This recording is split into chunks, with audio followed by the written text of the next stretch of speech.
नाम तो एकदम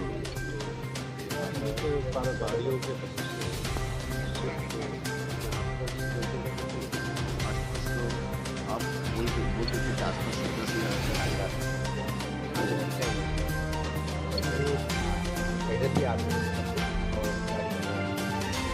पता है उसके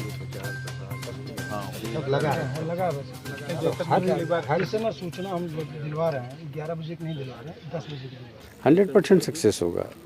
अमित जी की सभा सुनने के लिए बहुत लोग आएंगे और विशेषकर जो भारतीय जनता पार्टी ने अपने संकल्प पत्र में पहाड़ के लिए जो प्लानिंग किया है, हमारे गोरखा समाज के लिए जो घोषणाएं की है, 11 जातियों को जो अनुसूचित जाति जनजाति के अंदर मिलाने का जो संकल्प पत्र में संकल्प लिया है, उससे पूरे गोरखा समाज में और पहाड़ में बहुत उत्साह है।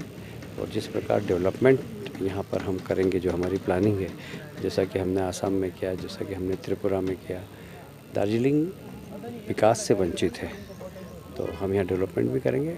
इस बात से लोगों में बहुत उत्साह है और कल बड़ी संख्या में लोग आएंगे। यहाँ पे गोरखा लोग अलग से अपने राज्य मांग रहे हैं, इस पर आपकी भी कोई? देखिए, हम गोरखा समाज का बहुत सम्मान करते हैं और इस देश की सेना में गोरखाओं की जो भूमिका है वो बहुत महत्वपूर्ण है और हम सेना का भी सम्मान करते हैं, इसलिए गोरखा समाज का भी सम्मान करते हैं। उन्हें न्याय मिले, उन्हें सम्मान मिले, उनकी संस्कार संस्कृति की रक्षा हो, इसकी हम जरूर चिंता करेंगे। और जहाँ तक गोरखालैंड की मांगे, इस बारे में अभी कोई टिप्पणी करना उचित नहीं होगा। एक बात है, कल कोच बिहार में, अलीपुरद्वार में इलेक्शन है, कोच बिहार में 950 बूथ में सेंट्रल फोर्सेस नहीं रहेंगे और जो आपने भरोसा दिलाया था कि हर बूथ में सेंट्रल फोर्स रहेगा, लोग अपने खुले मन से वोट डाल सकेंगे।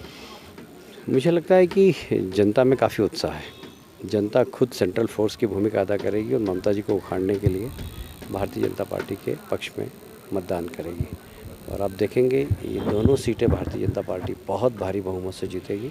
जनता में इस बात की काफ़ी इच्छा है कि कैसे भी टीएमसी प्रदेश से टीएमसी मुक्त प्रदेश चाहिए जनता को, इसलिए जहाँ पर है वहाँ पर फोर्स खड़ी रहेगी, जहाँ फोर्स नहीं होगी वहाँ जनता फोर्स बन के खड़ी रहेगी और मतदान करवाएगी। कल कोच बिहार के पुलिस सुपर को जो हटा दिया गया कमीशन की तरफ से, तृणमूल कांग्रेस की तरफ से इस पर नाराज़गी जताई गई और आज भी वो कमीशन में गए हैं दिल्ली में, क्या कहेंगे? क्योंकि बहुत बताया जा रहा है कि कमीशन इम्पार्शियल में काम कर रही है।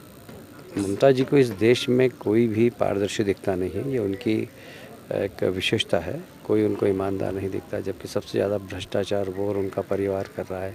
उनकी बहू के 2 पासपोर्ट्स है जिसमें पिता का नाम अलग अलग है। कभी किसी का पिता बदलता है क्या? पर उनकी बहू के 2 पासपोर्ट्स में दोनों में फादर्स का नाम अलग अलग है और बहुत सारी ऐसी चीज़ें हैं जो उनके परिवार की संपत्ति, उनके भतीजे की संपत्ति।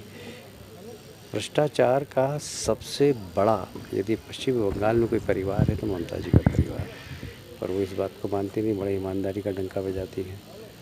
जहाँ तक ममता जी का अधिकारियों के ट्रांसफ़र पर टिप्पणी है, देश के अंदर पश्चिम बंगाल में जितना अधिकारियों का राजनीतिकरण हुआ है, नौकरशाही का राजनीतिकरण हुआ है, इसका जीता जागता उदाहरण हमने देखा है। सीबीआई की जब रेड किसी कमिश्नर के यहाँ पड़ती है तो उसके घर पर ममता जी पहुँच जाती है और कमिश्नर, पुलिस के अधिकारी और मुख्यमंत्री दोनों धरने पर बैठते हैं। देश में आज़ादी के बाद मैंने ऐसा कहीं पर भी नहीं देखा कि वहाँ राजनीतिक दल और अधिकारी किसी सरकार, केंद्र सरकार के खिलाफ धरने पर बैठें। तो ये सारी परिस्थितियाँ, इसको समझदार जनता समझ रही है और इसीलिए ममता जी को उखाड़ फेंकने का संकल्प पश्चिम बंगाल की जनता ने लिया है। और मेरा दावा है कि पश्चिम बंगाल में भारतीय जनता पार्टी की इतनी सीटें आएगी कि लोग आश्चर्य करेंगे। तो पिछली बार भारतीय जनता पार्टी ने यहाँ से जीतकर भी कुछ भी नहीं करने का आरोप है, उसमें क्या कहेंगे? अब वो तो परिणाम बता देगा।